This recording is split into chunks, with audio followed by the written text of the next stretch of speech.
بسم الله الرحمن الرحيم. ألف لام ميم. ذلك الكتاب لا ريب فيه هدى للمتقين الذين يؤمنون بالغيب ويقيمون الصلاة ومما رزقناهم ينفقون والذين يؤمنون بما أنزل إليك وما أنزل من قبلك وبالآخرة هم يوقنون أولئك على هدى من ربهم وأولئك هم المفلحون. إن الذين كفروا سواء عليهم أأنذرتهم أم لم تنذرهم لا يؤمنون. ختم الله على قلوبهم وعلى سمعهم وعلى أبصارهم غشاوة ولهم عذاب عظيم. ومن الناس من يقول آمنا بالله وباليوم الآخر وما هم بمؤمنين يخادعون الله والذين آمنوا وما يخدعون إلا أنفسهم وما يشعرون. في قلوبهم مرض فزادهم الله مرضا ولهم عذاب أليم بما كانوا يكذبون. وإذا قيل لهم لا تفسدوا في الأرض قالوا إنما نحن مصلحون ألا إنهم هم المفسدون ولكن لا يشعرون. وإذا قيل لهم آمنوا كما آمن الناس قالوا أنؤمن كما آمن السفهاء ألا إنهم هم السفهاء ولكن لا يعلمون. وإذا لقوا الذين آمنوا قالوا آمنا وإذا خلوا إلى شياطينهم قالوا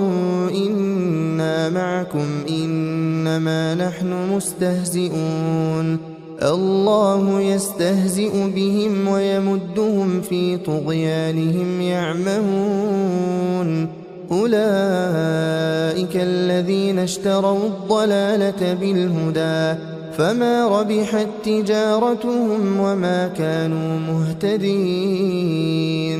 مثلهم كمثل الذي استوقد نارا فلما أضاءت ما حوله ذهب الله بنورهم وتركهم في ظلمات لا يبصرون. صم بكم عمي فهم لا يرجعون. أو كصيب من السماء فيه ظلمات ورعد وبرق يجعلون أصابعهم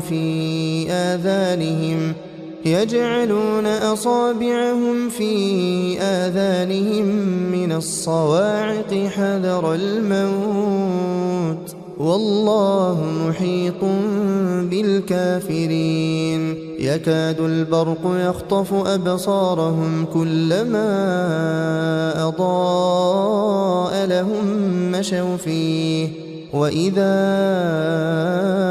أظلم عليهم قاموا ولو شاء الله لذهب بسمعهم وأبصارهم إن الله على كل شيء قدير. يا أيها الناس اعبدوا ربكم الذي خلقكم والذين من قبلكم لعلكم تتقون الذي جعل لكم الأرض فراشا والسماء بناء وأنزل من السماء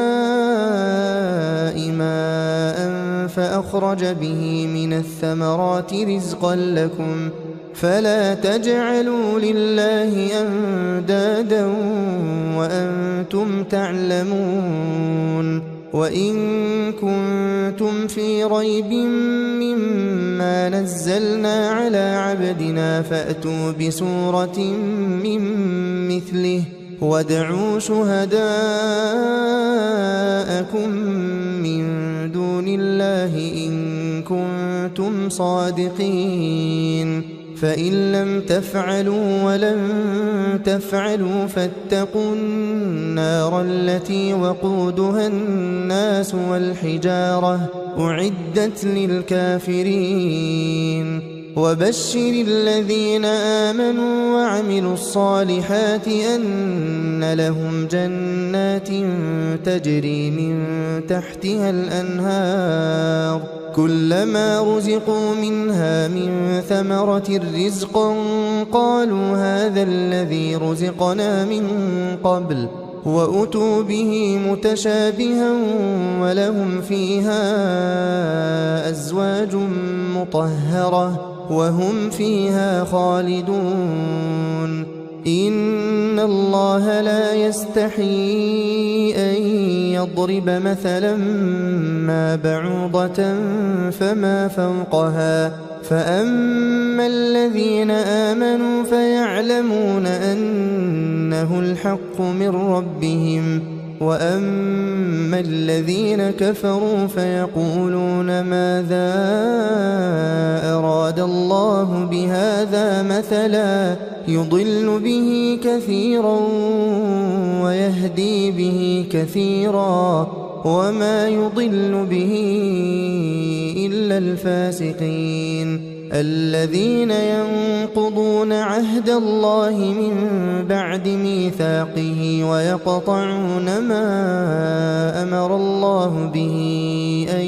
يوصل ويفسدون في الأرض أولئك هم الخاسرون كيف تكفرون بالله وكنتم أمواتا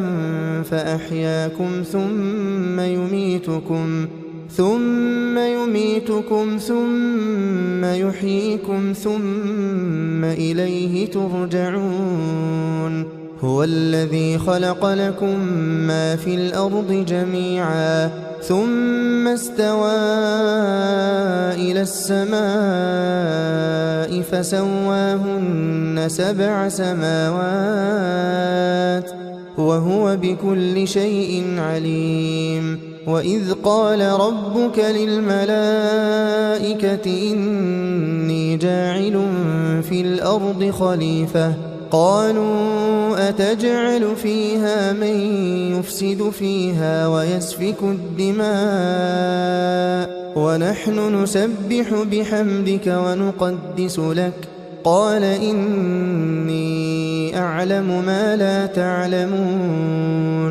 وعلم آدم الأسماء كلها ثم عرضهم على الملائكة فقال أنبئوني بأسماء هؤلاء إن كنتم صادقين قالوا سبحانك لا علم لنا إلا ما علمتنا إنك أنت العليم الحكيم قال يا آدم أنبئهم بأسمائهم فلما أنبأهم بأسمائهم قال ألم أقل لكم إني أعلم غيب السماوات والأرض وأعلم ما تبدون وما كنتم تكتمون وإذ قلنا للملائكة اسجدوا لآدم فسجدوا إلا إبليس أبى واستكبر وكان من الكافرين وقلنا يا آدم اسكن أنت وزوجك الجنة وكلا منها رغدا حيث شئتما ولا تقربا هذه الشجرة فتكونا من الظالمين فأزلهما الشيطان عنها فأخرجهما مما كانا فيه وقلنا اهبطوا بعضكم لبعض عدو ولكم في الأرض مستقر ومتاع إلى حين فتلقى آدم من ربه كلمات فتاب عليه إنه هو التواب الرحيم قلنا اهبطوا منها جميعا فإما يأتينكم مني هدى فمن تبع هداي فلا خوف عليهم ولا هم يحزنون والذين كفروا وكذبوا بآياتنا أولئك أصحاب النار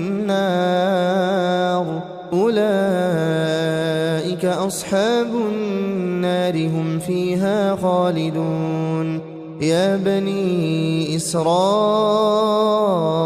اذكروا نعمتي التي أنعمت عليكم وأوفوا بعهدي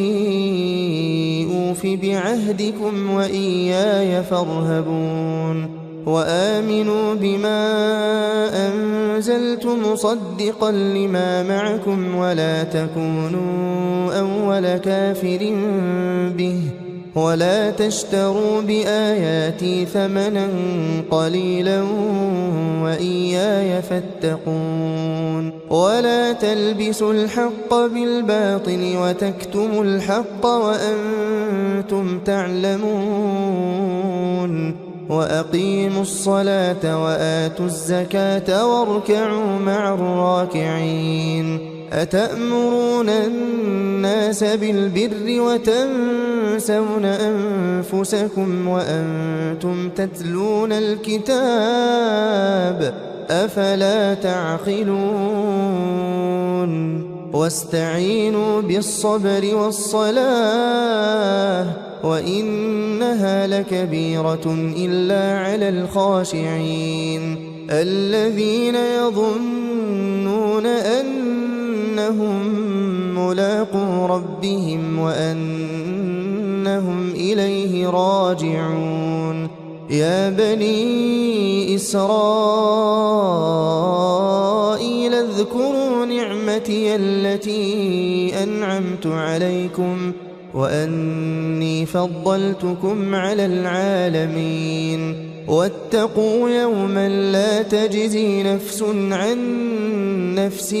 شيئا ولا يقبل منها شفاعة ولا يؤخذ منها عدل ولا هم ينصرون وإذ نجيناكم من آل فرعون يسومونكم سوء العذاب يذبحون أبناءكم ويستحيون نساءكم وفي ذلكم بلاء من ربكم عظيم وإذ فرقنا بكم البحر فأنجيناكم وأغرقنا آل فرعون وأنتم تنظرون وإذ واعدنا موسى 40 ليلة ثم اتخذتم العجل من بعده وأنتم ظالمون ثم عفونا عنكم من بعد ذلك لعلكم تشكرون وإذ آتينا موسى الكتاب والفرقان لعلكم تهتدون وإذ قال موسى لقومه يا قوم إنكم ظلمتم أنفسكم باتخاذكم العجل فتوبوا إلى بارئكم فاقتلوا أنفسكم ذلكم خير لكم عند بارئكم فتاب عليكم إنه هو التواب الرحيم وإذ قلتم يا موسى لن نؤمن لك حتى نرى الله جهرة فأخذتكم الصاعقة وأنتم تنظرون ثم بعثناكم من بعد موتكم لعلكم تشكرون وظللنا عليكم الغمام وأنزلنا عليكم المن والسلوى كلوا من طيبات ما رزقناكم وما ظلمونا ولكن كانوا أنفسهم يظلمون وإذ قلنا ادخلوا هذه القرية فكلوا منها حيث شئتم رغدا وادخلوا الباب سجدا وقولوا حطة نغفر لكم خطاياكم وسنزيد المحسنين فبدل الذين ظلموا قولا غير الذي قيل لهم فأنزلنا على الذين ظلموا رجزا من السماء بما كانوا يفسقون وإذ استسقى موسى لقومه فقلنا اضرب بعصاك الحجر فانفجرت منه 12 عينا قد علم كل أناس مشربهم كلوا واشربوا من رزق الله ولا تعثوا في الأرض مفسدين وإذ قلتم يا موسى لن نصبر على طعام واحد فادع لنا ربك يخرج لنا مما تنبت الأرض من بقلها وقثائها وفومها وعدسها وبصلها قال أتستبدلون الذي هو أدنى بالذي هو خير اهبطوا مصرا فإن لكم ما سألتم وضربت عليهم الذلة والمسكنة وباءوا بغضب من الله ذلك بأنهم كانوا يكفرون بآيات الله ويقتلون النبيين بغير الحق ذلك بما عصوا وكانوا يعتدون إن الذين آمنوا والذين هادوا والنصارى والصابئين من آمن بالله واليوم الآخر وعمل صالحا فلهم أجرهم عند ربهم ولا خوف عليهم ولا هم يحزنون وإذ أخذنا ميثاقكم ورفعنا فوقكم الطور خذوا ما آتيناكم بقوة واذكروا ما فيه لعلكم تتقون ثم توليتم من بعد ذلك فلولا فضل الله عليكم ورحمته لكنتم من الخاسرين ولقد علمتم الذين اعتدوا منكم في السبت فقلنا لهم كونوا قردة خاسئين فجعلناها نكالا لما بين يديها وما خلفها وموعظة للمتقين وإذ قال موسى لقومه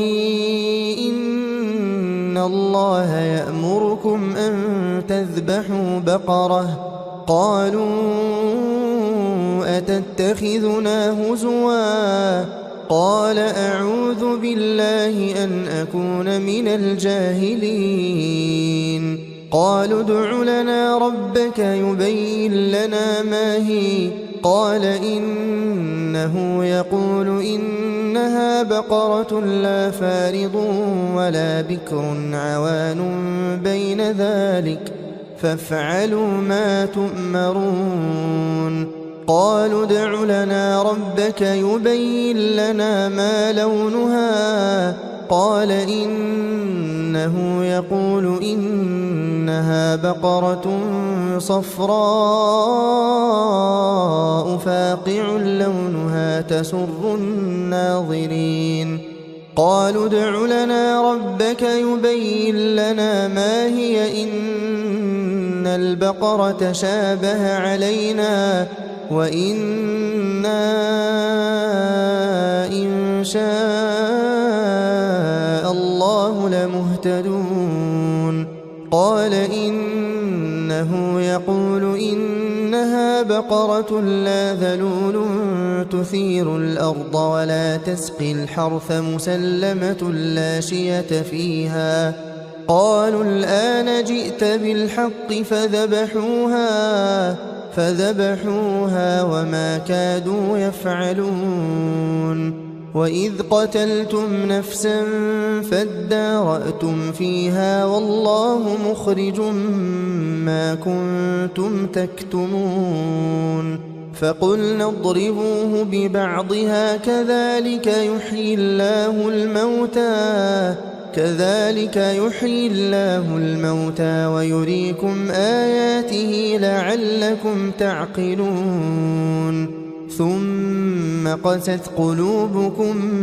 من بعد ذلك فهي كالحجارة أو أشد قسوة وإن من الحجارة لما يتفجر منه الأنهار وإن منها لما يشقق فيخرج منه الماء وإن منها لما يهبط من خشية الله وما الله بغافل عما تعملون أفتطمعون أن يؤمنوا لكم وقد كان فريق منهم يسمعون كلام الله ثم يحرفونه من بعد ما عقلوه وهم يعلمون وإذا لقوا الذين آمنوا قالوا آمنا وإذا خلا بعضهم إلى بعض قالوا أتحدثونهم بما فتح الله عليكم ليحاجوكم به عند ربكم أفلا تعقلون أولا يعلمون أن الله يعلم ما يسرون وما يعلنون ومنهم أميون لا يعلمون الكتاب إلا أماني وإن هم إلا يظنون فويل للذين يكتبون الكتاب بأيديهم ثم يقولون هذا من عند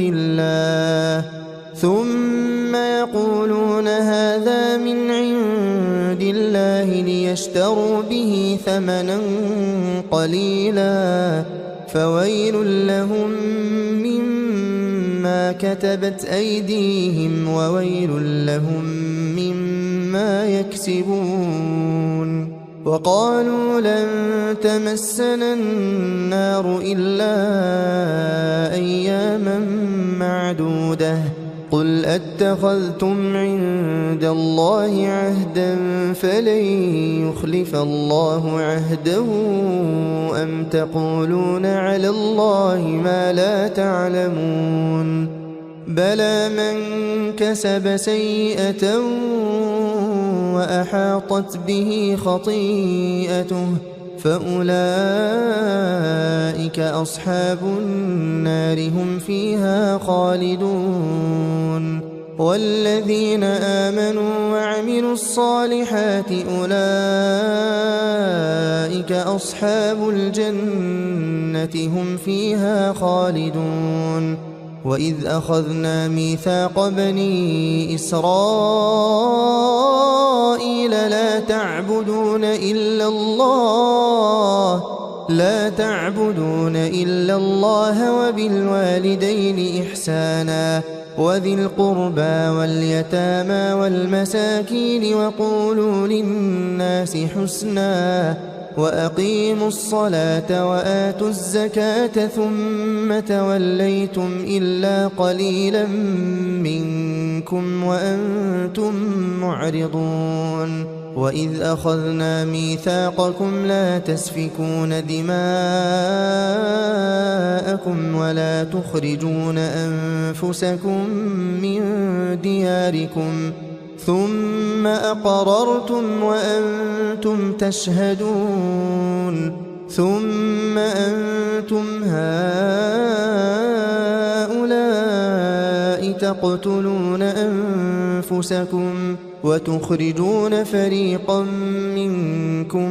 من ديارهم تظاهرون عليهم بالإثم والعدوان وإن يأتوكم أسارى تفادوهم وهو محرم عليكم إخراجهم أفتؤمنون ببعض الكتاب وتكفرون ببعض فما جزاء من يفعل ذلك منكم إلا خزي في الحياة الدنيا ويوم القيامة يردون إلى أشد العذاب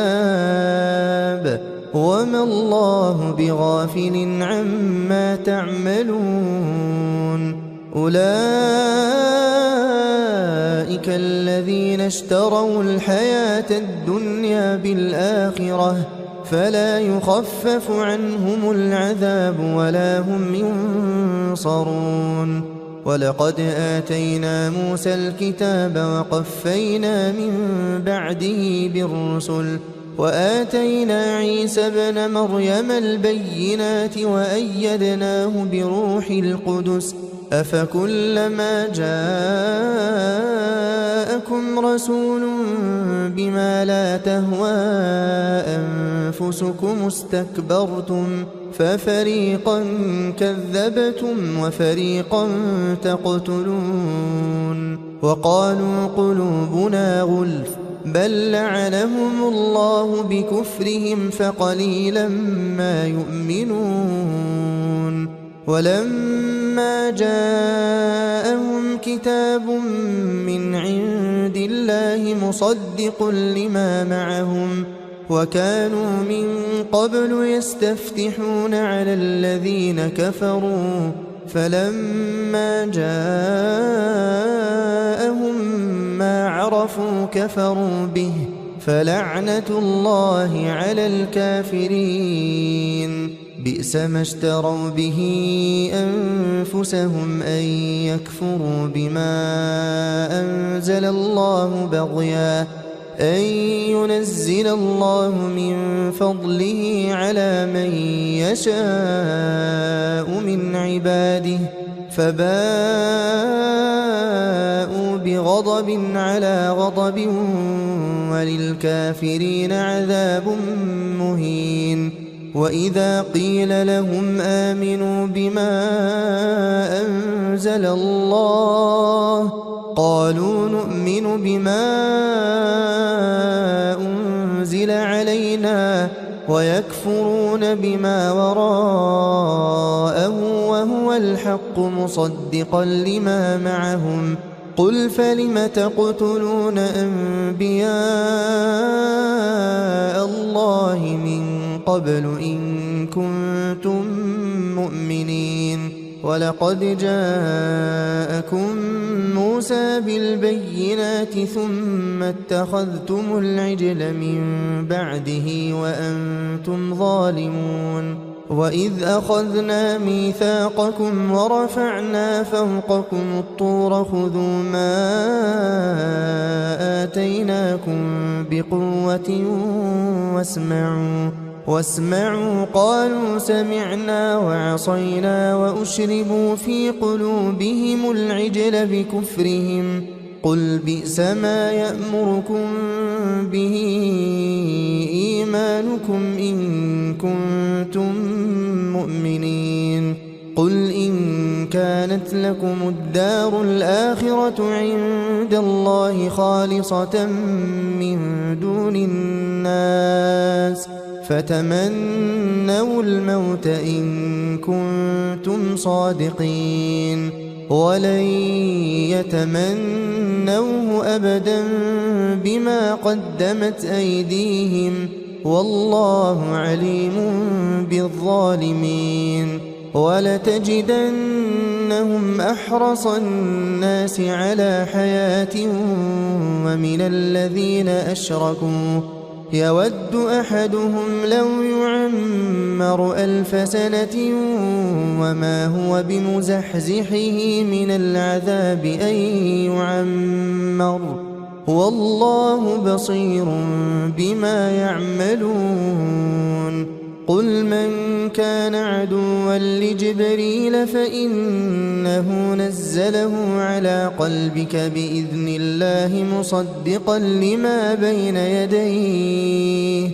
مصدقا لما بين يديه وهدى وبشرى للمؤمنين من كان عدوا لله وملائكته ورسله وجبريل وميكال فإن الله عدو للكافرين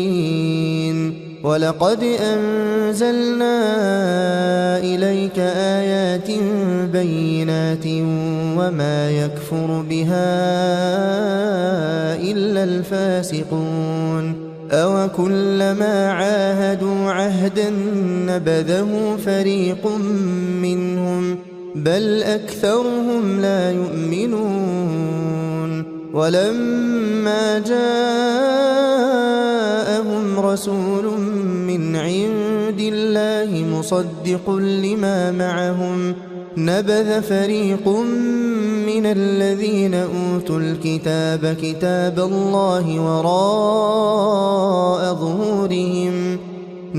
فريق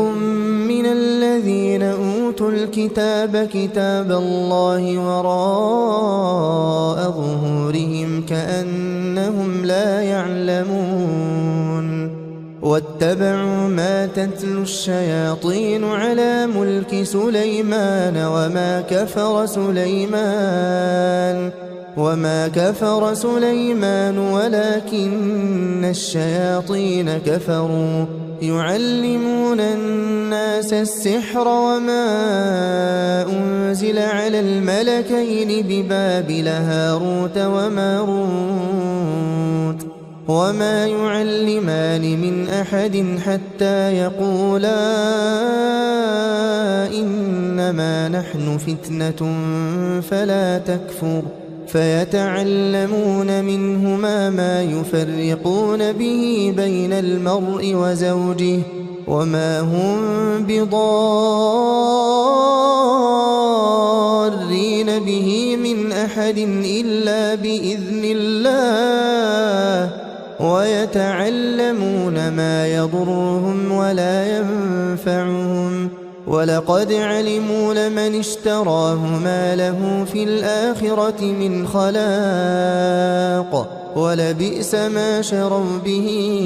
أنفسهم لو كانوا يعلمون ولو أنهم آمنوا واتقوا لمثوبة من عند الله خير لو كانوا يعلمون يا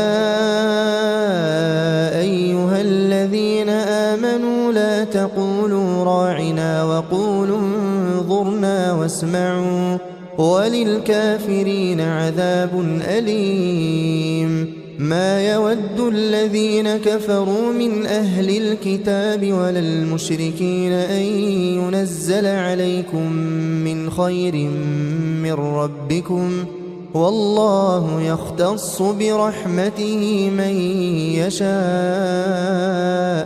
والله ذو الفضل العظيم ما ننسخ من آية أو ننسها نأت بخير منها أو مثلها ألم تعلم أن الله على كل شيء قدير ألم تعلم أن الله له ملك السماوات والأرض وما لكم من دون الله من ولي ولا نصير أم تريدون أن تسألوا رسولكم كما سئل موسى من قبل ومن يتبدل الكفر بالإيمان فقد ضل سواء السبيل ود كثير من أهل الكتاب لو يردونكم من بعد إيمانكم كفارا حسدا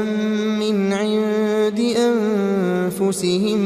من بعد ما تبين لهم الحق فاعفوا واصفحوا حتى يأتي الله بأمره إن الله على كل شيء قدير وأقيموا الصلاة وآتوا الزكاة وما تقدموا لأنفسكم من خير تجدوه عند الله إن الله بما تعملون بصير وقالوا لن يدخل الجنة إلا من كان هودا أو نصارى تلك أمانيهم قل هاتوا برهانكم إن كنتم صادقين بلى من أسلم وجهه لله وهو محسن فله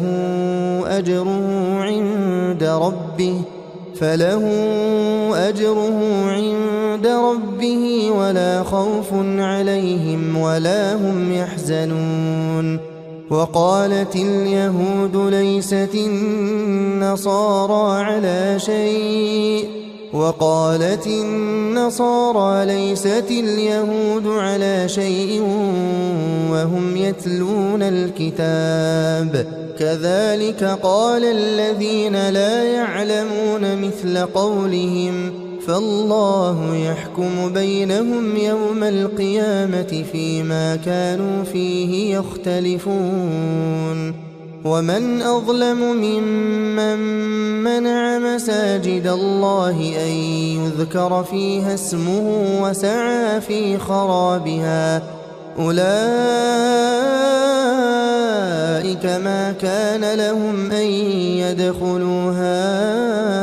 إلا خائفين لهم في الدنيا خزي ولهم في الآخرة عذاب عظيم ولله المشرق والمغرب فأينما تولوا فثم وجه الله إن الله واسع عليم وقالوا اتخذ الله ولدا سبحانه بل له ما في السماوات والأرض كل له قانتون بديع السماوات والأرض وإذا قضى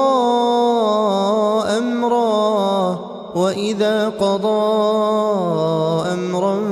فإنما يقول له كن فيكون وقال الذين لا يعلمون لولا يكلمنا الله أو تأتينا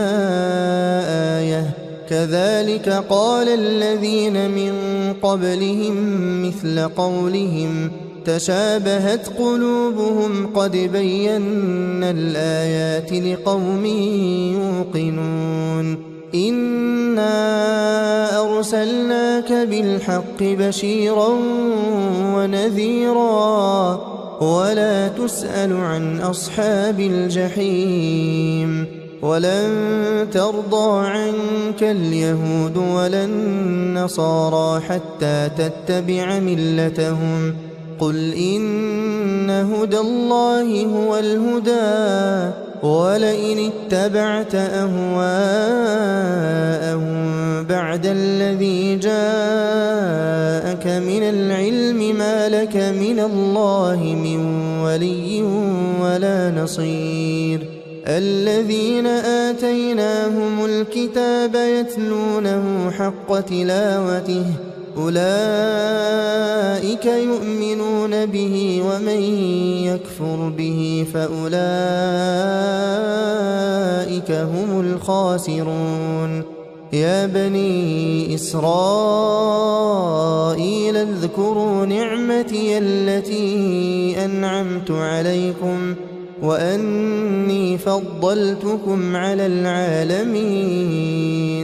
واتقوا يوما لا تجزي نفس عن نفس شيئا ولا يقبل منها عدل ولا تنفعها شفاعة ولا هم ينصرون وإذ ابتلى إبراهيم ربه بكلمات فأتمهن قال إني جاعلك للناس إماما قال ومن ذريتي قال لا ينال عهد الظالمين وإذ جعلنا البيت مثابة للناس وأمنا واتخذوا من مقام إبراهيم مصلى وعهدنا إلى إبراهيم وإسماعيل أن طهرا بيتي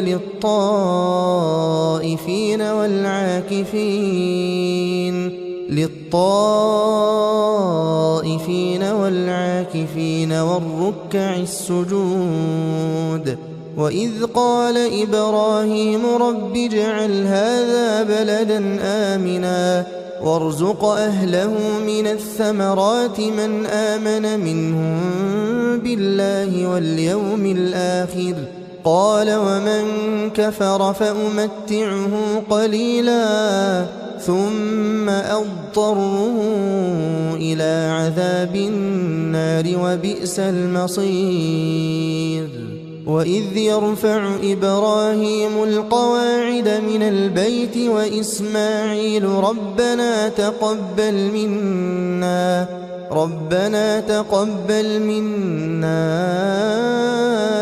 إنك أنت السميع العليم ربنا واجعلنا مسلمين لك ومن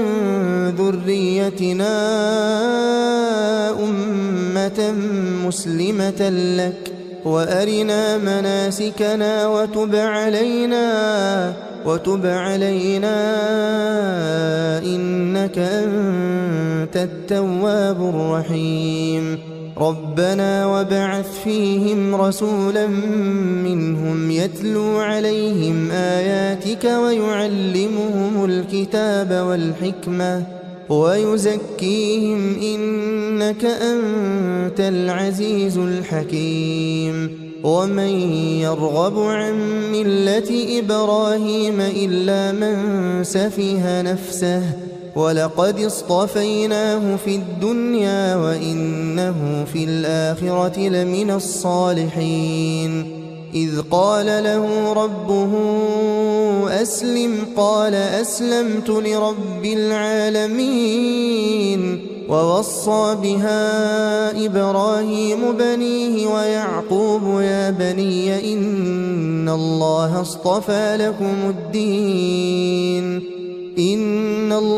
اصطفى لكم الدين فلا تموتن إلا وأنتم مسلمون أم كنتم شهداء إذ حضر يعقوب الموت إذ إذ قال لبنيه ما تعبدون من بعدي قالوا نعبد إلهك وإله آبائك إبراهيم وإسماعيل وإسحاق إلها واحدا ونحن له مسلمون تلك أمة قد خلت لها ما كسبت ولكم ما كسبتم ولا تسألون عما كانوا يعملون وقالوا كونوا هودا أو نصارى تهتدوا قل بل ملة إبراهيم حنيفا وما كان من المشركين قولوا آمنا بالله وما أنزل إلينا وما أنزل إلى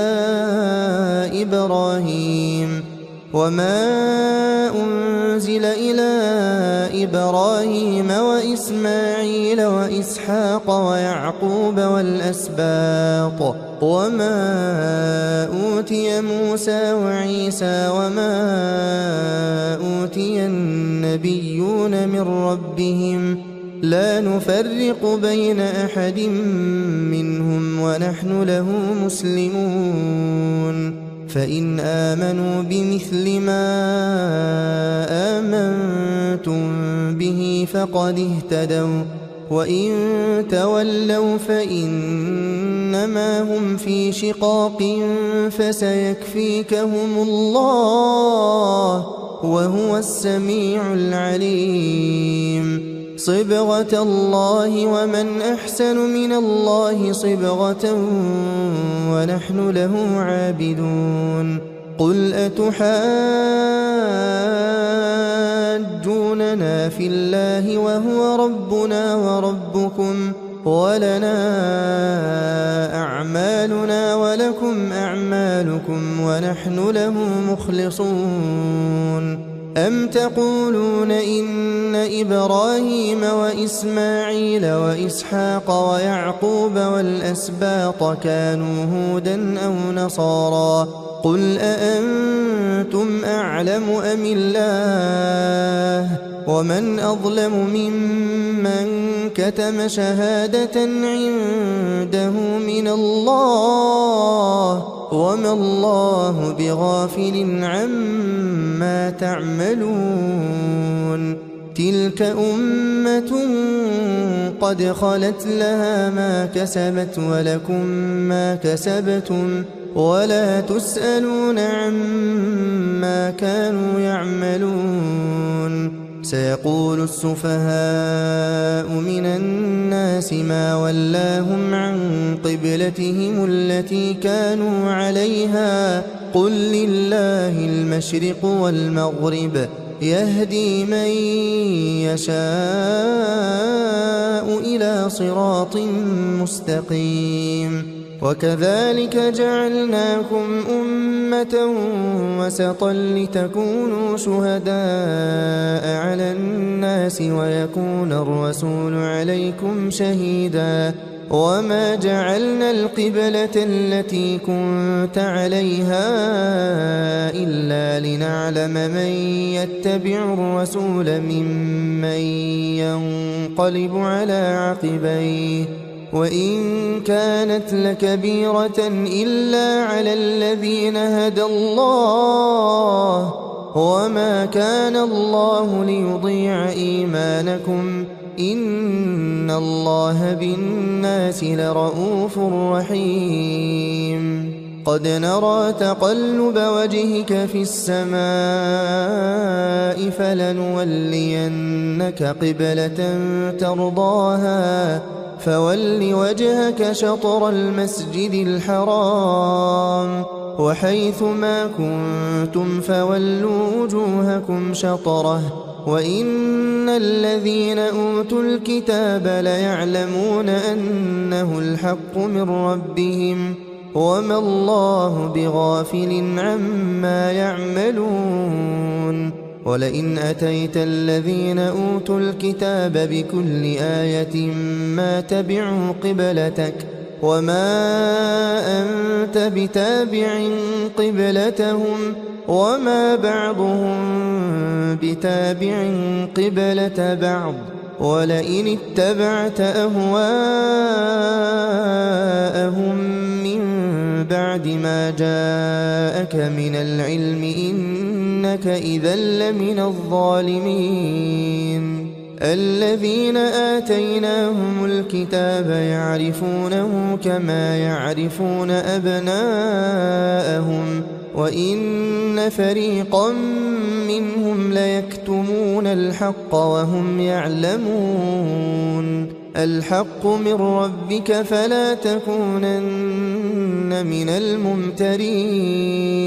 ولكل وجهة هو موليها فاستبقوا الخيرات أينما تكونوا يأت بكم الله جميعا إن الله على كل شيء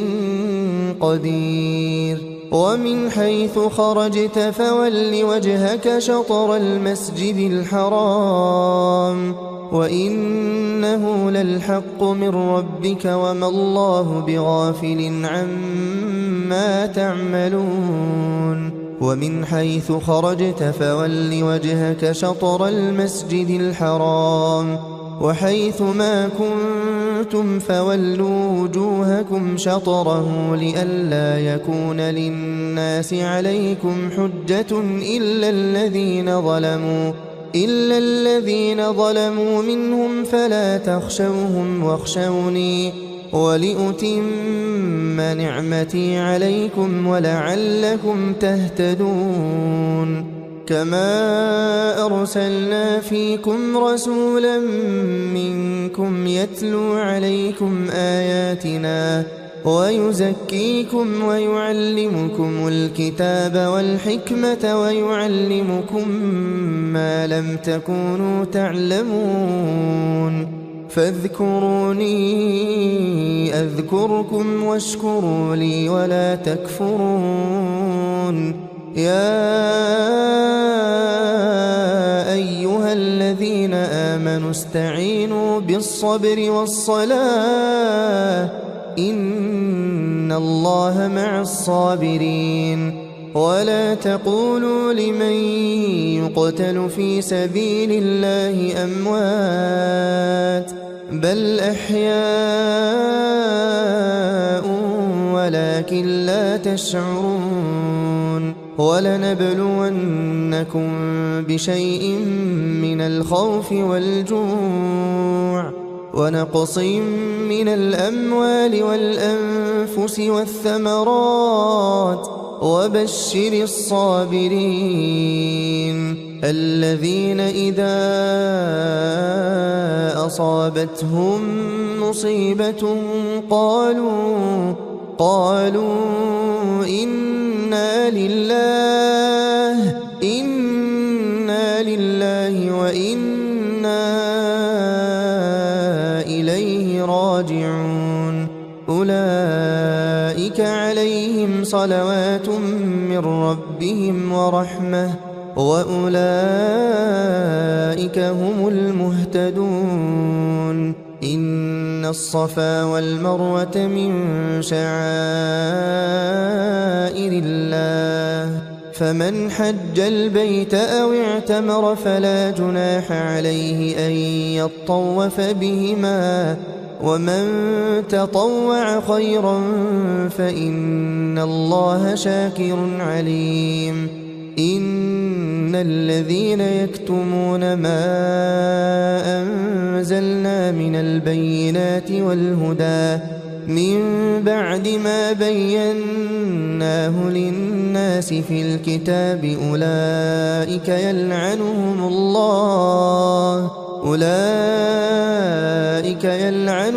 الله ويلعنهم اللاعنون إلا الذين تابوا وأصلحوا وبينوا فأولئك أتوب عليهم وأنا التواب الرحيم إن الذين كفروا وماتوا وهم كفار أولئك عليهم لعنة الله والملائكة والناس أجمعين خالدين فيها لا يخفف عنهم العذاب ولا هم ينظرون وإلهكم إله واحد لا إله إلا هو الرحمن الرحيم إن في خلق السماوات والأرض واختلاف الليل والنهار والفلك التي تجري في البحر بما ينفع الناس وما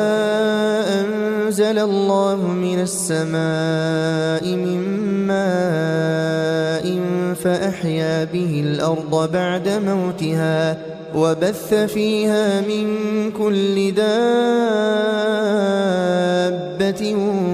وتصريف الرياح والسحاب المسخر بين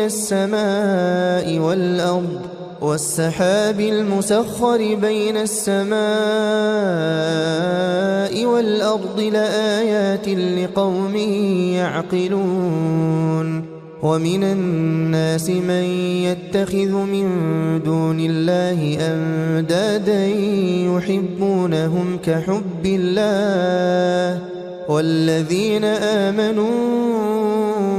أشد حبا لله ولو يرى الذين ظلموا إذ يرون العذاب أن القوة لله جميعا وأن الله شديد العذاب إذ تبرأ الذين اتبعوا من الذين اتبعوا ورأوا العذاب وتقطعت بهم الأسباب وقال الذين اتبعوا لو أن لنا كرة فنتبرأ منهم كما تبرأوا منا كذلك يريهم الله أعمالهم حسرات عليهم وما هم بخارجين من النار يا أيها الناس كلوا مما في الأرض حلالا طيبا ولا تتبعوا خطوات الشيطان إنه لكم عدو مبين إنما يأمركم بالسوء والفحشاء وأن تقولوا على الله ما لا تعلمون وإذا قيل لهم اتبعوا ما أنزل الله قالوا بل نتبع ما ألفينا عليه آباءنا أولو كان آباؤهم لا يعقلون شيئا ولا يهتدون ومثل الذين كفروا كمثل الذي ينعق بما لا يسمع إلا دعاء ونداء صم بكم عمي فهم لا يعقلون يا أيها الذين آمنوا كلوا من طيبات ما رزقناكم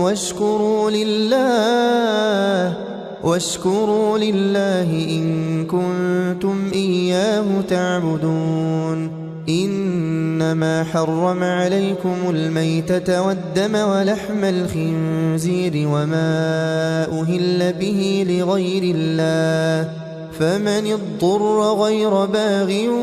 ولا عاد فلا إثم عليه إن الله غفور رحيم إن الذين يكتمون ما أنزل الله من الكتاب ويشترون به ثمنا قليلا أولئك ما يأكلون في بطونهم إلا النار ولا يكلمهم الله يوم القيامة ولا يزكيهم ولهم عذاب أليم أولئك الذين اشتروا الضلالة بالهدى والعذاب بالمغفرة فما أصبرهم على النار ذلك بأن الله نزل الكتاب بالحق وإن الذين اختلفوا في الكتاب لفي شقاق بعيد ليس البر أن تولوا وجوهكم قبل المشرق والمغرب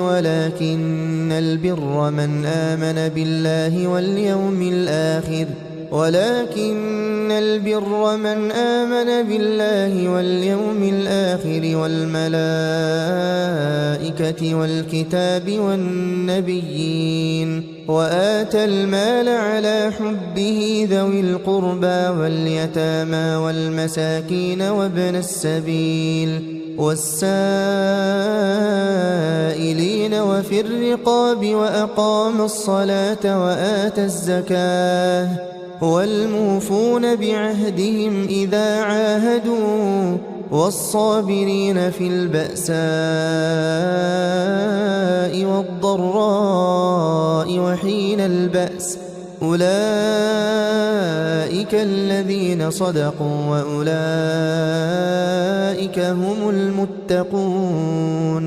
يا أيها الذين آمنوا كتب عليكم القصاص في القتلى الحر بالحر والعبد بالعبد والأنثى بالأنثى فمن عفي له من أخيه شيء فاتباع بالمعروف وأداء إليه بإحسان ذلك تخفيف من ربكم ورحمة فمن اعتدى بعد ذلك فله عذاب أليم ولكم في القصاص حياة يا أولي الألباب لعلكم تتقون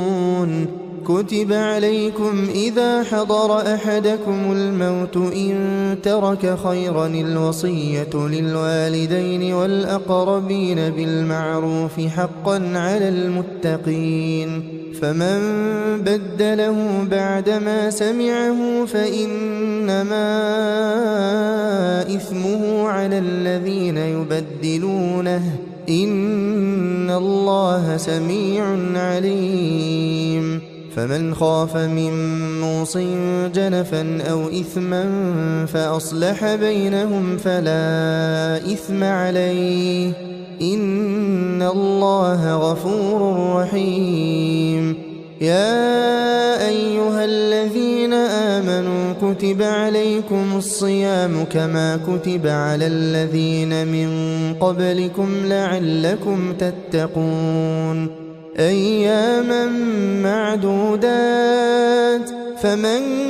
كان منكم مريضا أو على سفر فعدة من أيام أخر وعلى الذين يطيقونه فدية طعام مسكين فمن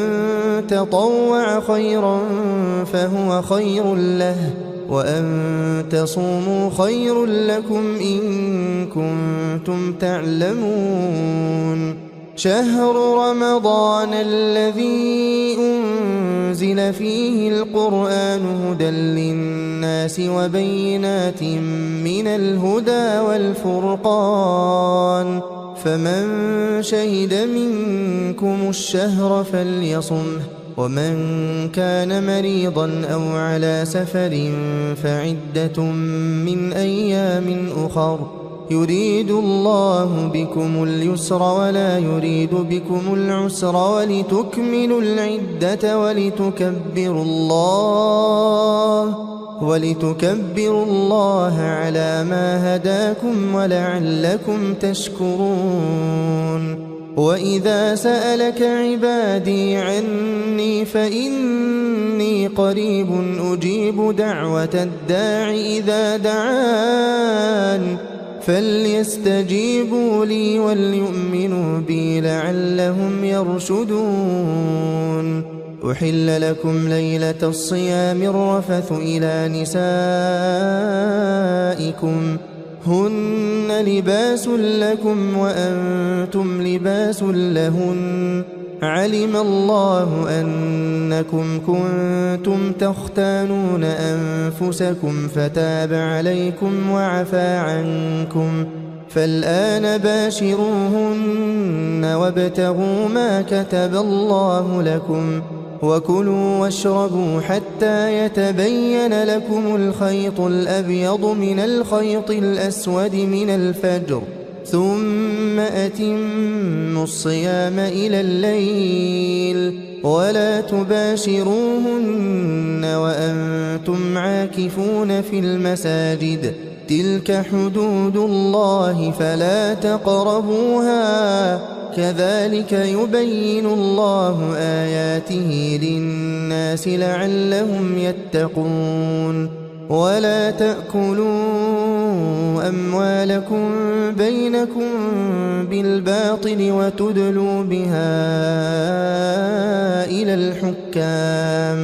وتدلوا بها إلى الحكام لتأكلوا فريقا من أموال الناس بالإثم وأنتم تعلمون يسألونك عن الأهلة قل هي مواقيت للناس والحج وليس البر بأن تأتوا البيوت من ظهورها ولكن البر من اتقى وأتوا البيوت من أبوابها واتقوا الله لعلكم تفلحون وقاتلوا في سبيل الله الذين يقاتلونكم ولا تعتدوا إن الله لا يحب المعتدين واقتلوهم حيث ثقفتموهم وأخرجوهم من حيث أخرجوكم والفتنة أشد من القتل ولا تقاتلوهم عند المسجد الحرام حتى يقاتلوكم فيه فإن قاتلوكم فاقتلوهم كذلك جزاء الكافرين فإن انتهوا فإن الله غفور رحيم وقاتلوهم حتى لا تكون فتنة ويكون الدين لله فإن انتهوا فلا عدوان إلا على الظالمين الشهر الحرام بالشهر الحرام والحرمات قصاص فمن اعتدى عليكم فاعتدوا عليه بمثل ما اعتدى عليكم واتقوا الله واعلموا أن الله مع المتقين وأنفقوا في سبيل الله ولا تلقوا بأيديكم إلى التهلكة وأحسنوا إن الله يحب المحسنين وأتموا الحج والعمرة لله فإن أحصرتم فما استيسر من الهدي ولا تحلقوا رؤوسكم حتى يبلغ الهدي محله فمن كان منكم مريضا أو به أذى من رأسه ففدية من صيام أو صدقة أو نسك فإذا أمنتم فمن تمتع بالعمرة إلى الحج فما استيسر من الهدي فمن لم يجد فصيام 3 أيام في الحج و7 إذا رجعتم تلك 10 كاملة ذلك لمن لم يكن أهله حاضر المسجد الحرام واتقوا الله واعلموا أن الله شديد العقاب الحج أشهر معلومات فمن فرض فيهن الحج فلا رفث ولا فسوق ولا جدال في الحج وما تفعلوا من خير يعلمه الله وتزودوا فإن خير الزاد التقوى واتقون يا أولي الألباب. ليس عليكم جناح أن تبتغوا فضلا من ربكم، فإذا أفضتم من عرفات فاذكروا الله عند المشعر الحرام، واذكروه كما هداكم وإن كنتم من قبله لمن الضالين.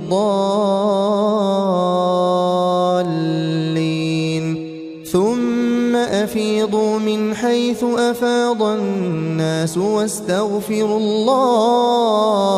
واستغفروا الله إن الله غفور رحيم. فإذا قضيتم مناسككم فاذكروا الله كذكركم آباءكم أو أشد ذكرا. فمن الناس من يقول ربنا آتنا في الدنيا وما له في الآخرة من خلاق، ومنهم من يقول ربنا آتنا في الدنيا حسنة وفي الآخرة حسنة وقنا عذاب النار. أولئك لهم نصيب مما كسبوا والله سريع الحساب. واذكروا الله في أيام معدودات، فمن تعجل في يومين فلا إثم عليه، ومن تأخر فلا إثم عليه لمن اتقى. واتقوا الله واعلموا أنكم إليه تحشرون. ومن الناس من يعجبك قوله في الحياة الدنيا ويشهد الله على ما في قلبه وهو ألد الخصام. وإذا تولى سعى في الأرض ليفسد فيها ويهلك الحرث والنسل والله لا يحب الفساد. وإذا قيل له اتق الله أخذته العزة بالإثم فحسبه جهنم ولبئس المهاد. ومن الناس من يشري نفسه ابتغاء مرضات الله والله رؤوف بالعباد. يا أيها الذين آمنوا ادخلوا في السلم كافة ولا تتبعوا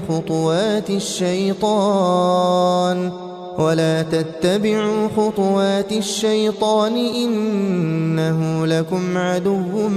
مبين. فإن زللتم من بعد ما جاءتكم البينات فاعلموا أن الله عزيز حكيم. هل ينظرون إلا أن يأتيهم الله في ظلل من الغمام والملائكة وقضي الأمر وإلى الله ترجع الأمور. سل بني إسرائيل كم آتيناهم من آية بينة ومن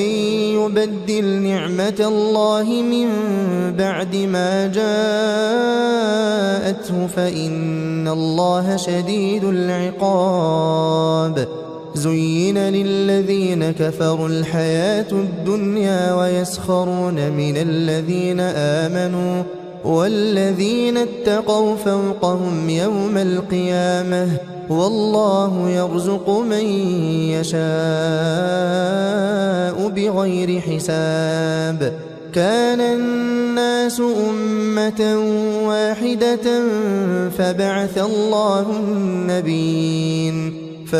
الله النبيين مبشرين ومنذرين وأنزل معهم الكتاب بالحق. وأنزل معهم الكتاب بالحق ليحكم بين الناس فيما اختلفوا فيه وما اختلف فيه إلا الذين أوتوه من بعد ما جاءتهم البينات بغيا بينهم فهدى الله الذين آمنوا لما اختلفوا فيه من الحق بإذنه والله يهدي من يشاء إلى صراط مستقيم. أم حسبتم أن تدخلوا الجنة ولما يأتكم مثل الذين خلوا من قبلكم مستهم البأساء والضراء وزلزلوا حتى يقول الرسول والذين آمنوا معه متى نصر الله ألا إن نصر الله قريب. يسألونك ماذا ينفقون قل ما أنفقتم من خير فللوالدين والأقربين واليتامى والمساكين وابن السبيل وما تفعلوا من خير فإن الله به عليم. كتب عليكم القتال وهو كره لكم وعسى أن تكرهوا شيئا وهو خير لكم وعسى أن تحبوا شيئا وهو شر لكم والله يعلم وأنتم لا تعلمون. يسألونك عن الشهر الحرام قتال فيه قل قتال فيه كبير وصد عن سبيل الله وكفر به والمسجد الحرام وإخراج أهله منه أكبر عند الله والفتنة أكبر من القتل ولا يزالون يقاتلونكم حتى يردوكم عن دينكم إن استطاعوا ومن يرتدد منكم عن دينه فيمت وهو كافر فأولئك حبطت أعمالهم في الدنيا والآخرة وأولئك أصحاب النار هم فيها خالدون. إن الذين آمنوا والذين هاجروا وجاهدوا في سبيل الله أولئك يرجون رحمة الله والله غفور رحيم. يسألونك عن الخمر والميسر قل فيهما إثم كبير ومنافع للناس وإثمهما أكبر من نفعهما ويسألونك ماذا ينفقون قل العفو كذلك يبين الله لكم الآيات لعلكم تتفكرون في الدنيا والآخرة. ويسألونك عن اليتامى قل إصلاح لهم خير وإن تخالطوهم فإخوانكم والله يعلم المفسد من المصلح ولو شاء الله لأعنتكم إن الله عزيز حكيم. ولا تنكحوا المشركات حتى يؤمن ولأمة مؤمنة خير من مشركة ولو أعجبتكم ولا تنكحوا المشركين حتى يؤمنوا ولعبد مؤمن خير من مشرك ولو أعجبكم أولئك يدعون إلى النار والله يدعو إلى الجنة والمغفرة بإذنه ويبين آياته للناس لعلهم يتذكرون. ويسألونك عن المحيض قل هو أذى فاعتزلوا النساء في المحيض ولا تقربوهن حتى يطهرن فإذا تطهرن فأتوهن من حيث أمركم الله إن الله يحب التوابين ويحب المتطهرين نساؤكم حرث لكم فأتوا حرثكم أنى شئتم وقدموا لأنفسكم واتقوا الله واعلموا أنكم ملاقوه وبشر المؤمنين ولا تجعلوا الله عرضة لأيمانكم أن تبروا وتتقوا وتصلحوا بين الناس والله سميع عليم لا يؤاخذكم الله باللغو في أيمانكم ولكن يؤاخذكم بما كسبت قلوبكم والله غفور حليم للذين يؤلون من نسائهم تربص 4 أشهر فإن فاءوا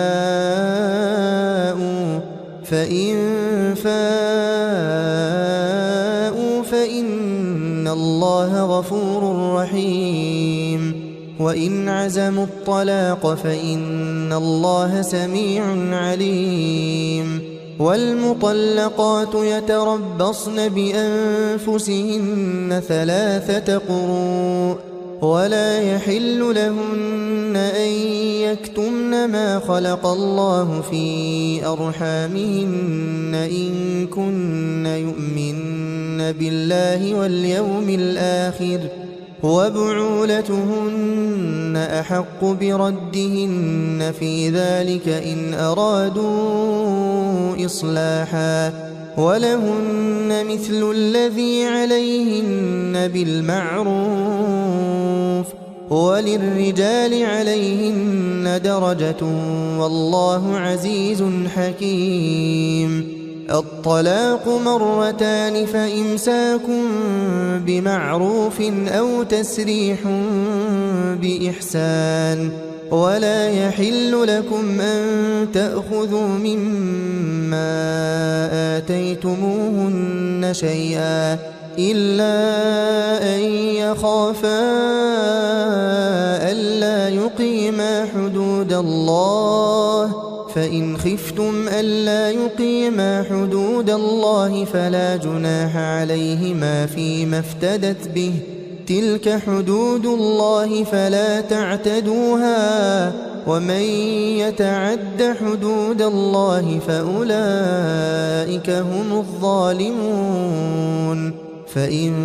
طلقها فلا تحل له من بعد حتى تنكح زوجا غيره فإن طلقها فلا جناح عليهما أن يتراجعا إن ظنا أن يقيما حدود الله وتلك حدود الله يبينها لقوم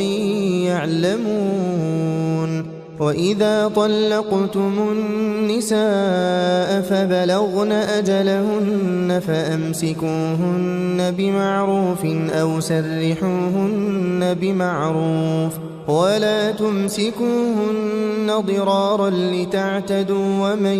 يفعل ذلك فقد ظلم نفسه ولا تتخذوا آيات الله هزوا واذكروا نعمة الله عليكم وما أنزل عليكم من الكتاب والحكمة يعظكم به واتقوا الله واعلموا أن الله بكل شيء عليم وإذا طلقتم النساء فبلغن أجلهن فلا تعضلوهن أن ينكحن أزواجهن إذا تراضوا بينهم بالمعروف ذلك يوعظ به من كان منكم يؤمن بالله واليوم الآخر ذلكم أزكى لكم وأطهر والله يعلم وأنتم لا تعلمون والوالدات يرضعن أولادهن حولين كاملين لمن أراد أن يتم الرضاعة وعلى المولود له رزقهن وكسوتهن بالمعروف لا تكلف نفس إلا وسعها لا تضار والدة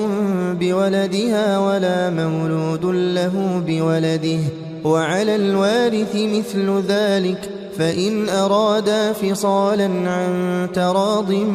منهما وتشاور فلا جناح عليهما وإن أردتم أن تسترضعوا أولادكم فلا جناح عليكم إذا سلمتم ما آتيتم بالمعروف واتقوا الله واعلموا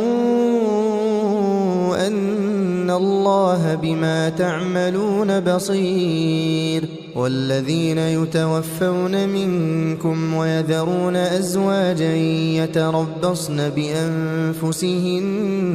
4 أشهر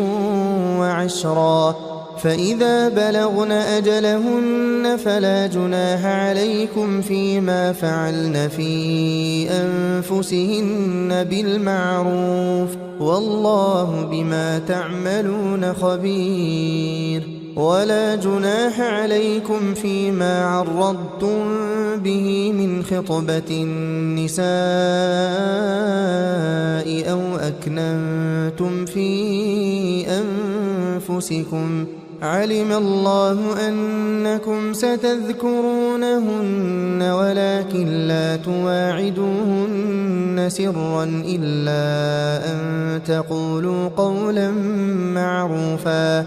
ولا تعزموا عقدة النكاح حتى يبلغ الكتاب أجله واعلموا أن الله يعلم ما في أنفسكم فاحذروه واعلموا أن الله غفور حليم لا جناح عليكم إن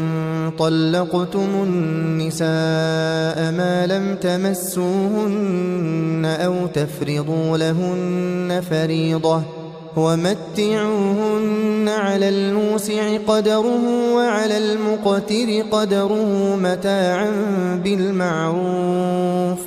متاعا بالمعروف حقا على المحسنين وإن طلقتموهن من قبل أن تمسوهن وقد فرضتم لهن فريضة فنصف ما فرضتم إلا أن يعفون أو يعفو الذي بيده عقدة النكاح وأن تعفوا أقرب للتقوى ولا تنسوا الفضل بينكم إن الله بما تعملون بصير حافظوا على الصلوات والصلاة الوسطى وقوموا لله قانتين فإن خفتم فرجالا أو ركبانا فإذا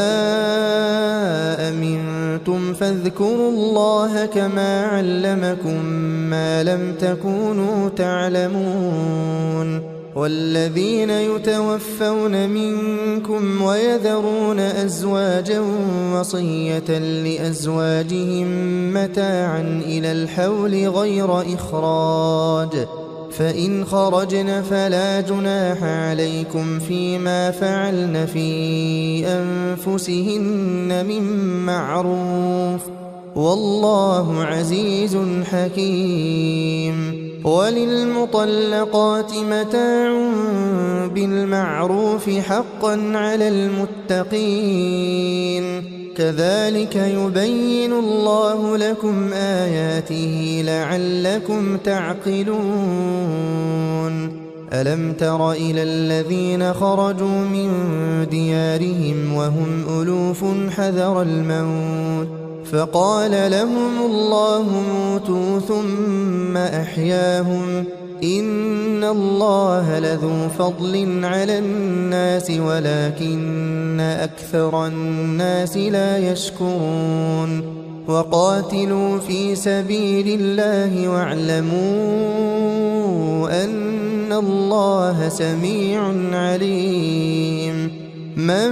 ذا الذي يقرض الله قرضا حسنا فيضاعفه له أضعافا كثيرة والله يقبض ويبسط وإليه ترجعون ألم تر إلى الملأ من بني إسرائيل من بعد موسى إذ قالوا لنبي لهم ابعث لنا ملكا نقاتل في سبيل الله قال هل عسيتم إن كتب عليكم القتال ألا تقاتلوا قالوا وما لنا ألا نقاتل في سبيل الله وقد أخرجنا من ديارنا وأبنائنا فلما كتب عليهم القتال تولوا إلا قليلا منهم والله عليم بالظالمين وقال لهم نبيهم إن الله قد بعث لكم طالوت ملكا قالوا أنى يكون له الملك علينا ونحن أحق بالملك منه ولم يؤت سعة من المال قال إن الله اصطفاه عليكم وزاده بسطة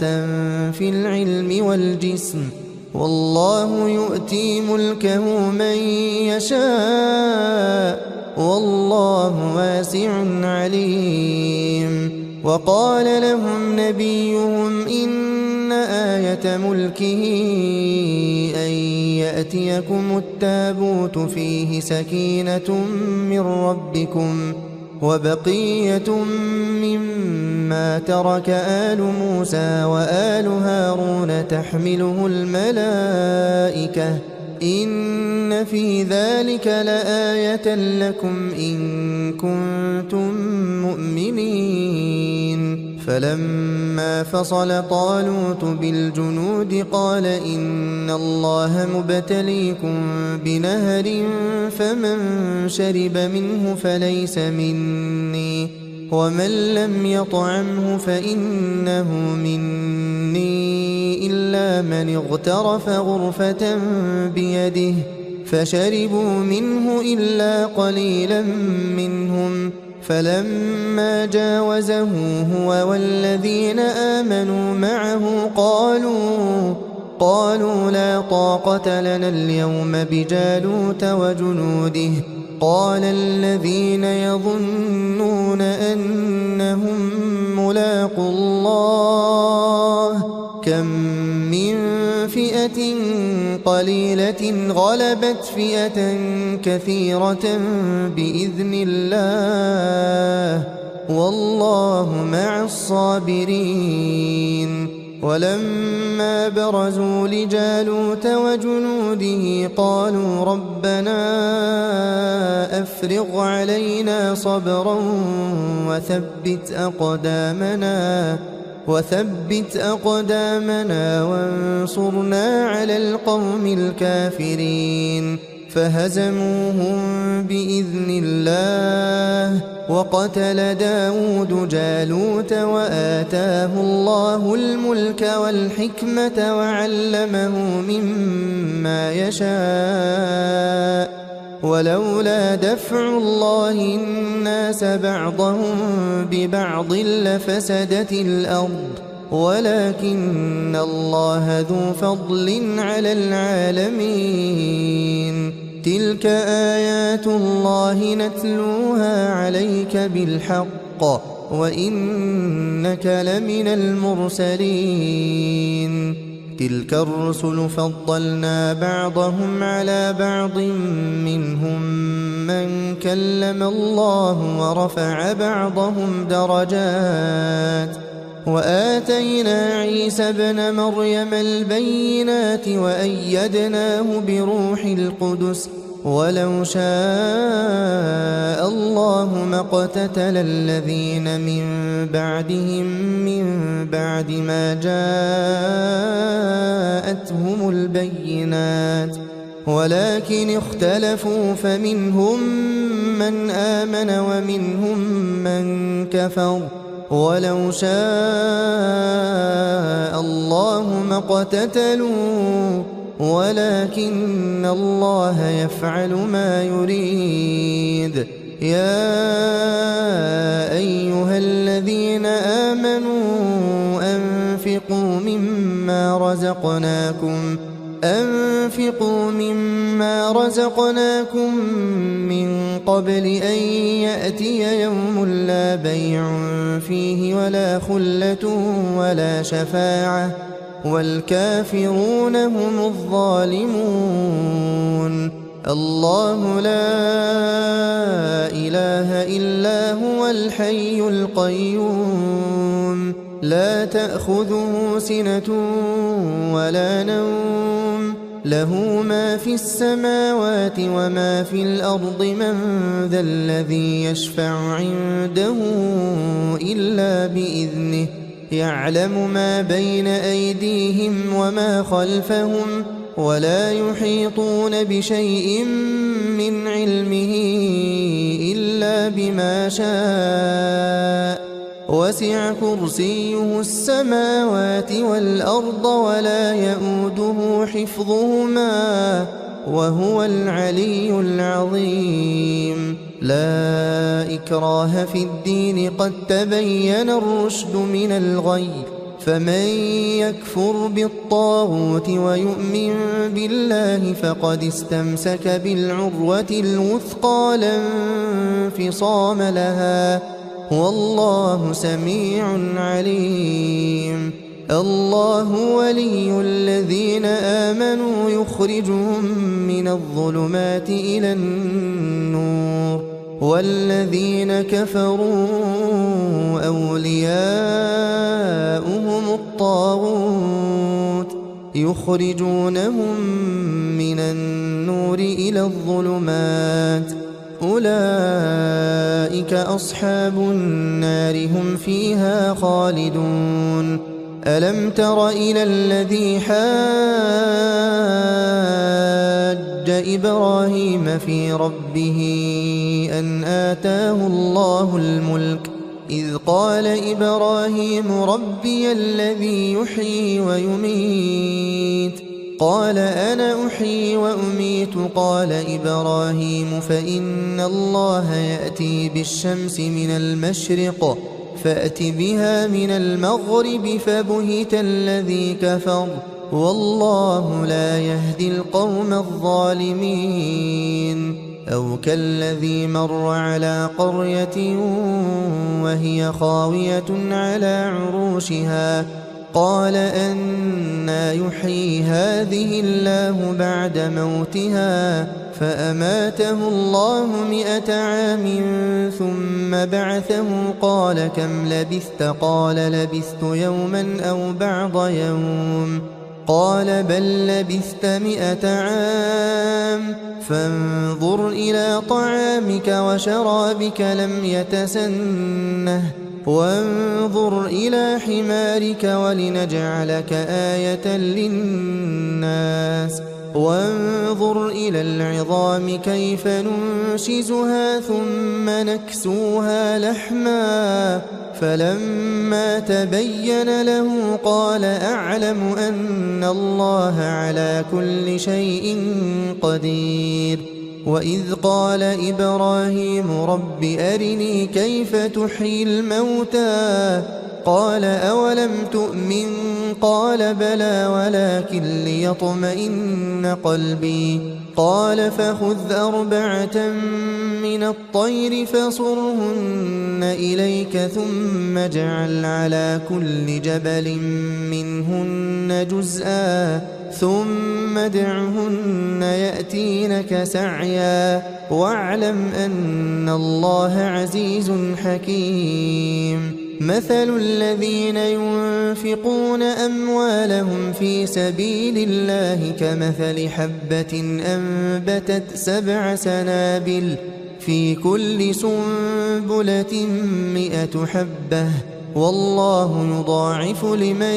يشاء والله واسع عليم الذين ينفقون أموالهم في سبيل الله ثم لا يتبعون ما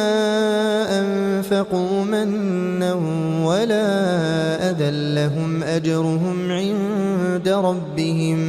لهم أجرهم عند ربهم ولا خوف عليهم ولا هم يحزنون قول معروف ومغفرة خير من صدقة يتبعها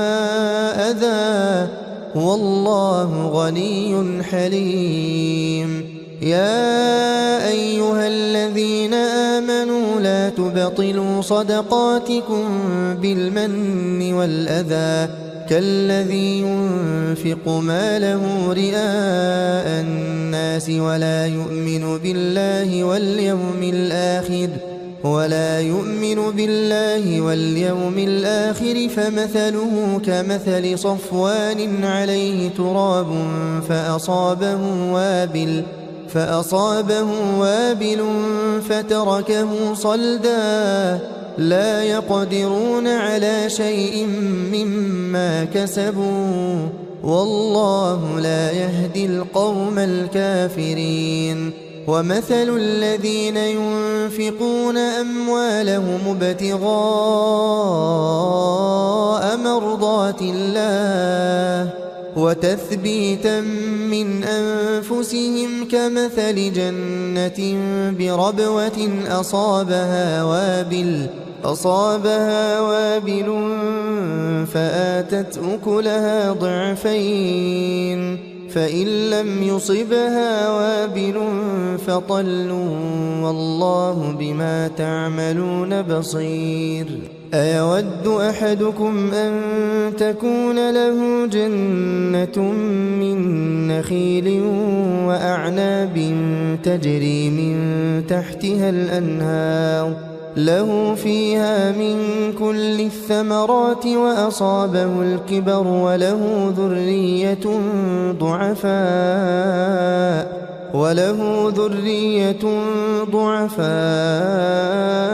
فأصابها إعصار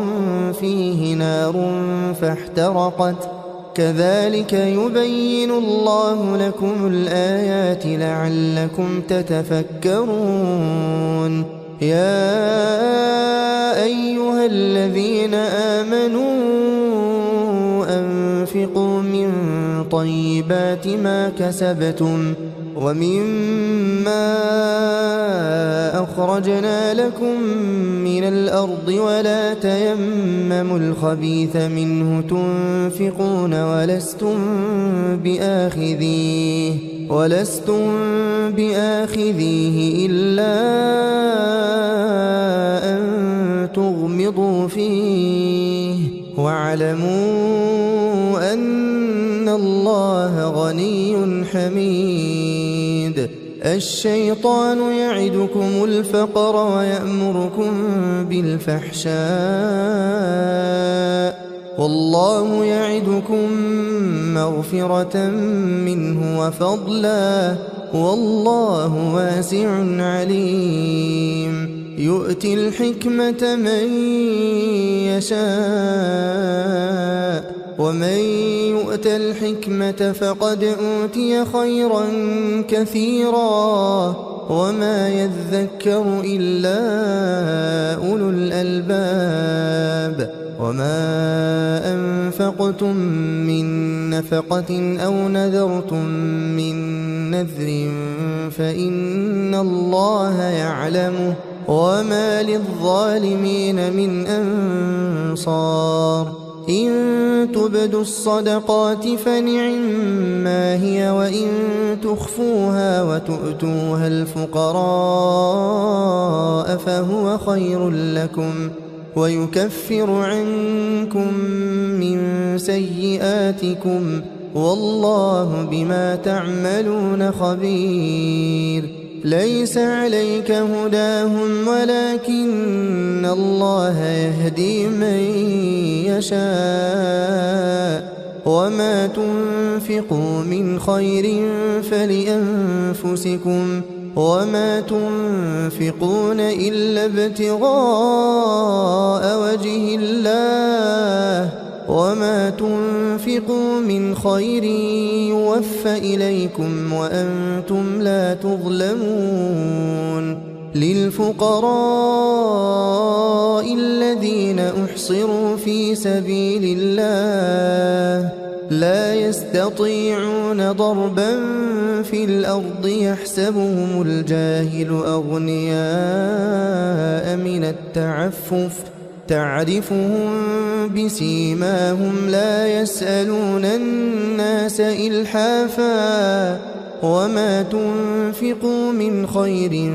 فإن الله به عليم الذين ينفقون أموالهم بالليل والنهار سرا وعلانية فلهم أجرهم عند ربهم ولا خوف عليهم ولا هم يحزنون الذين يأكلون الربا لا يقومون إلا كما يقوم الذي يتخبطه الشيطان من المس ذلك بأنهم قالوا إنما البيع مثل الربا وأحل الله البيع وحرم الربا فمن جاءه موعظة من ربه فانتهى فله ما سلف وأمره إلى الله ومن عاد فأولئك أصحاب النار هم فيها خالدون يمحق الله الربا ويربي الصدقات والله لا يحب كل كفار أثيم إن الذين آمنوا وعملوا الصالحات وأقاموا الصلاة وآتوا الزكاة لهم أجرهم عند ربهم ولا خوف عليهم ولا هم يحزنون يا أيها الذين آمنوا اتقوا الله وذروا ما بقي من الربا إن كنتم مؤمنين فإن لم تفعلوا فأذنوا بحرب من الله ورسوله وإن تبتم فلكم رؤوس أموالكم لا تظلمون ولا تظلمون وإن كان ذو عسرة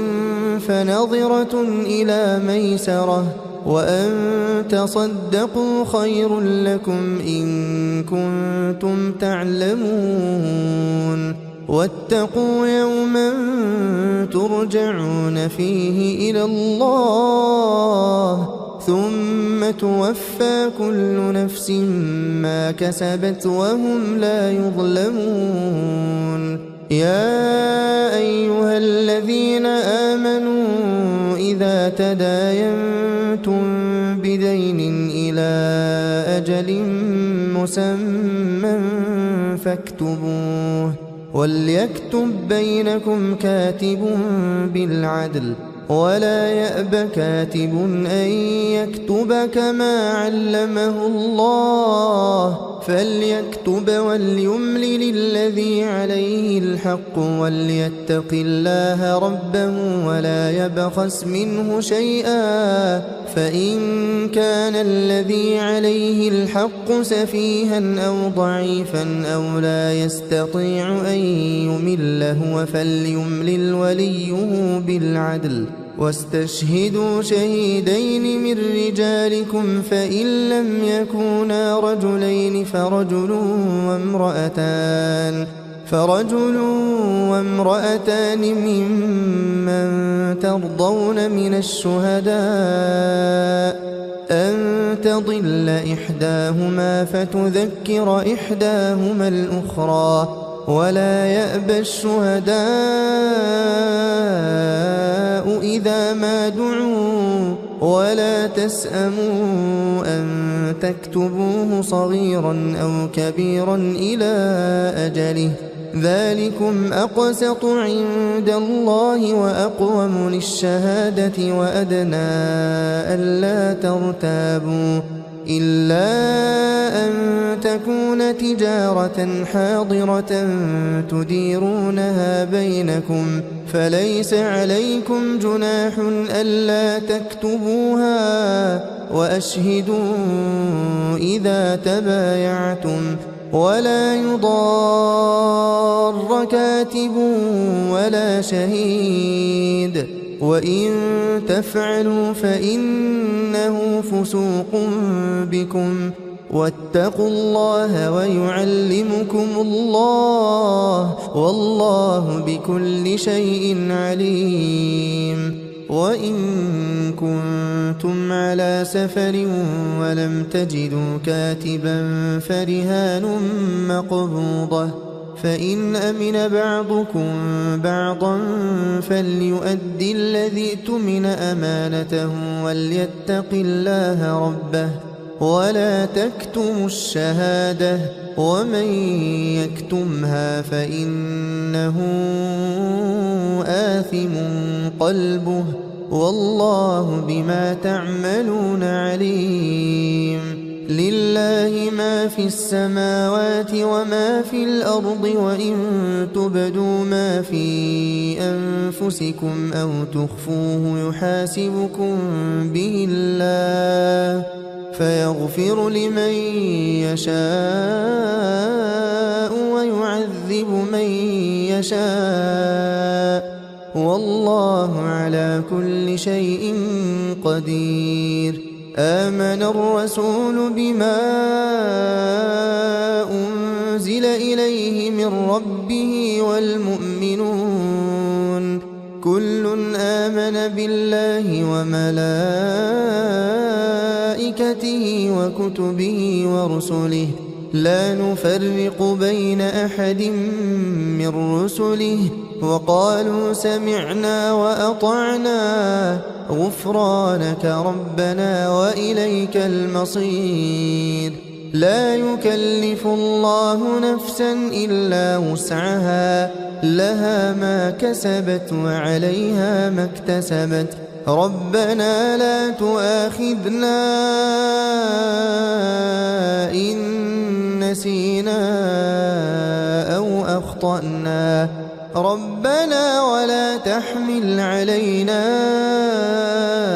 إصرا كما حملته على الذين من قبلنا، ربنا ولا تحملنا ما لا طاقة لنا به واعف عنا واغفر لنا وارحمنا، أنت مولانا فانصرنا على القوم الكافرين.